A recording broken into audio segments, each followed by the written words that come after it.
j'espère que vous allez bien. On se retrouve pour la suite de Dragon Ball Super, lorsque Vegeta avait gagné contre Frost.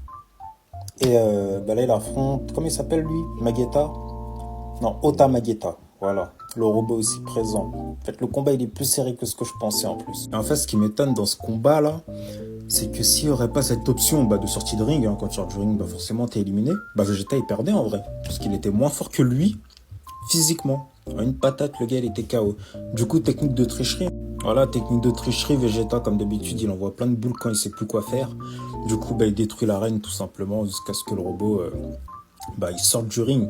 Mais le robot intelligent, il envoie des crachats qui pulvérisent ses boules à Vegeta. Et en plus, le pire, c'est que Vegeta, il dit ouais, ça c'est autorisé, alors que ça sort de sa bouche. Toi, les boules, elles sortent de tes mains.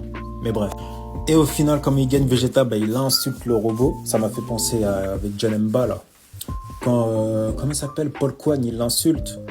Et tu vois que Janemba, il perd en capacité, en force, etc. Il est vulnérable aux insultes. Et là, c'est pareil pour Magetta. Et c'est comme ça qu'il perd. Il reste paralysé à cause de l'insulte que Vegeta lui dit. Et il tombe hors du ring. Mais en vrai, Vegeta, il était moins fort sinon. Après, bon, c'est pas transformé en Super Saiyan bleu. Et vient ensuite le combat de Kaba.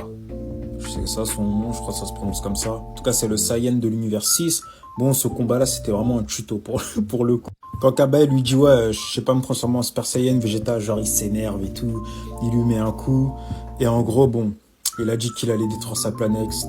Enfin, qu'il se transforme tout simplement, qu'il s'énerve. Un peu comme Oob, en fait, quand il se bat contre Son Goku.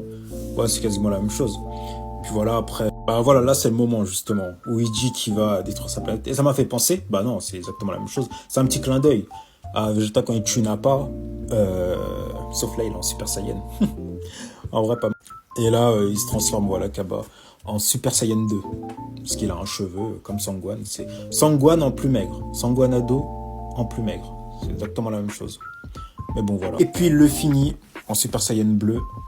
Avec un coup, vite fait. Et là, t'as Hit qui ouvre les yeux directement. En fait, dès qu'il a vu le Super Saiyan bleu, il s'est dit, il a du potentiel. Je pense, En tout cas, je me suis arrêté à là. Avec Hit, je pense que ça va être plus intéressant.